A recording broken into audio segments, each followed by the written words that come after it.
கன்னத்தில்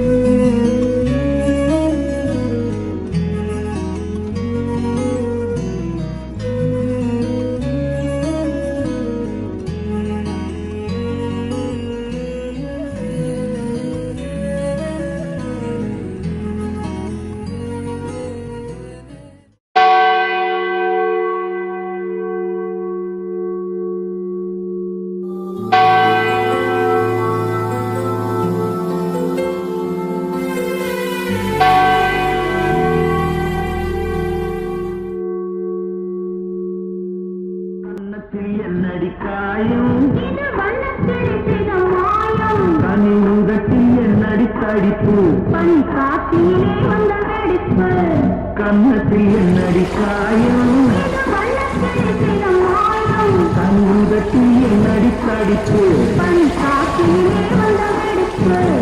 கன்னத்தில் என்னடி காயம்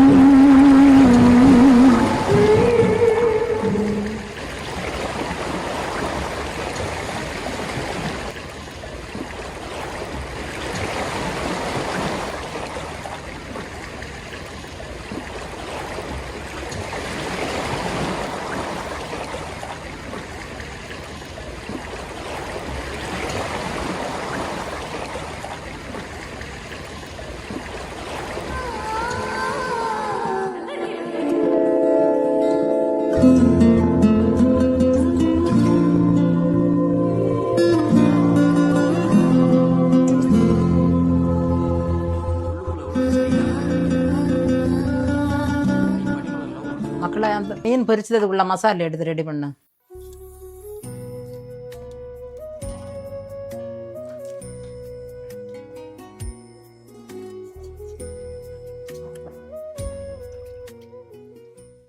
என்ன மன தொழில் எப்படி பரவாயில்லையா? தொழிலா? தொழில் பரவாயில்லை, ஒரு 2000 ரூபா பிரியும். எவ்வளவு காலம் தான் கஷ்டப்பட்டு 2 குமரையும் கட்டு கொடுத்துட்டு கடன் தீரல, ஒண்ணும் தீரல. சரி, அதெல்லாம் விடுங்க, எல்லாம் சரியாகும்.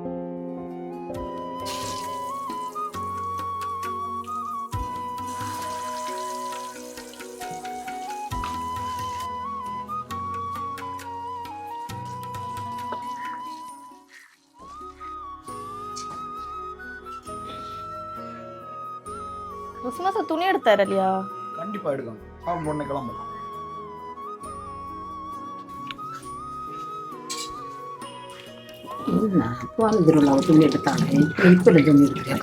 கிறிஸ்மஸுக்கு பெரிய கடையில் ஒன்றும் போக வேண்டாம், ஆஃபர் போட்டிருக்கோம். அதில் 500 600 மட்டும் எடுத்தால் போதும், கூடுதல் ஒன்றும் எடுக்கண்டாம்.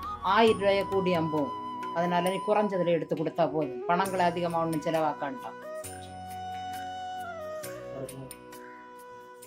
உங்க அம்மா என்னத்த சொல்லிச்சு? அதா எங்க அம்மா உனக்கு ஒரு 10,000 ரூபாய் துணி எடுத்து தரது.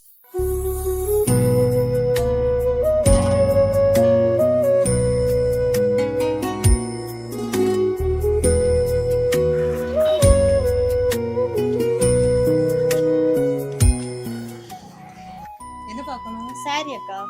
கொஞ்சம் கூடனதாவே காட்டுங்க.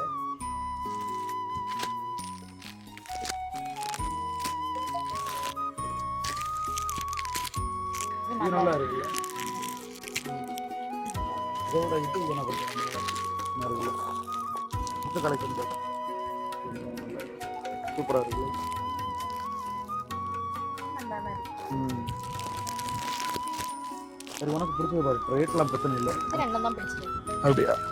கூட ஏதாவது வேணுமா எடுத்துக்கோ. ஒன்று 2 போதும். நிஜமா? சரி, ஓகே. இந்த 2 ஃபைனல் பண்ணு.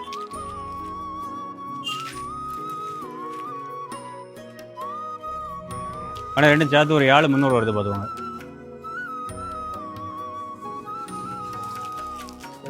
ஓகே. ஆனால் வரும்போதெல்லாம் பார்க்குறேன் 5000 ரூபா 10,000 ரூபாய்க்கு மொத்தமாக பல்காக துணியெல்லாம் எடுத்துகிட்டு போகிறீங்க. என்ன தான் வேலை பார்க்குறீங்க நீங்கள்? என்ன வேலையா? நான் ஒரு ஃபிஷர்மேன். ஃபிஷர்மேனா? அண்ணே, எப்போவுமே கடலுக்கு போகிறோன்னா ஒரு அழுக்கு லுங்கியும் அழுக்கு சட்டையும் கொடுத்துட்டு இருப்பான்னு சொல்லிட்டு சினிமாலையும் சரி தான் மக்களோட சாதாரண பார்வையிலையும் ஒரு பிம்பம் இருக்கு. ஆனால் நாங்கள் அப்படி இல்லை. இதான் எங்களோட உண்மையான வாழ்க்கை. முதல்ல நீங்கள் எங்களை பார்க்குற பார்வையை மாற்றுங்க. சாரி, தப்பாக நினச்சிக்கிறாங்க. பரவாயில்ல, தேங்க்யூ.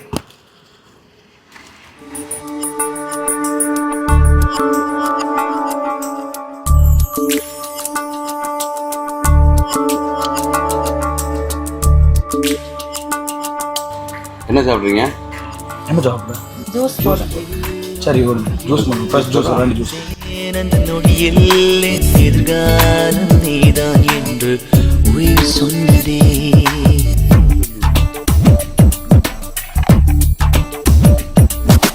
வழியில் உன் வழியில் வந்து நடந்தேன் அந்த நொடியில் என் வழித்துணை நீதான் என்று நீட சொன்னதே.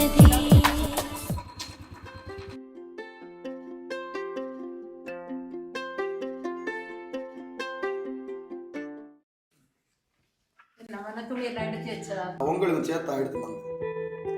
எனக்கு என்னத்துக்கு எடுத்தேம்மா? பின் காலத்தில் உனக்கு அந்த ரூபாய் எல்லாம் தேவைப்படுமே, அதனால நீ இப்படியெல்லாம் செலவு பண்ணக்கூடாது. எல்லாருமே வந்து நாளைன்னு சொல்லி நாளை பற்றி தான் யோசித்தோம். இன்னைக்கு பற்றி யாருமே யோசிச்சது இல்லை. நாளைங்கிறது வெறும் கனவு மட்டும்தான். இன்னைக்கு மட்டும்தான் நிஜம். முதல்ல இன்னைக்கு உள்ளதை நினச்சி வாழ்வோம். நாளைங்கிறது தானாகவே நடக்கும். நீ சொல்லதெல்லாம் சரிதான். நாளைக்கு ஒரு தேவைன்னு வரும்போது என்ன பண்ணுவ? என்னன்னா நான் வந்து சொன்னது நீங்க தப்பாவே புரிஞ்சுட்டீங்க. நான் வந்து சேர்த்து வைக்கக்கூடாதுன்னு சொல்ல. சேமிப்புங்கிறது ரொம்ப முக்கியம்தான். ஆனால் எப்பவுமே சேர்த்துட்டே இருக்கக்கூடாது. அப்படிதான் நான் சொல்ல வரேன். இன்னைக்காகவும் கொஞ்சம் வாழுங்க. இந்த நொடி தான் உண்மை.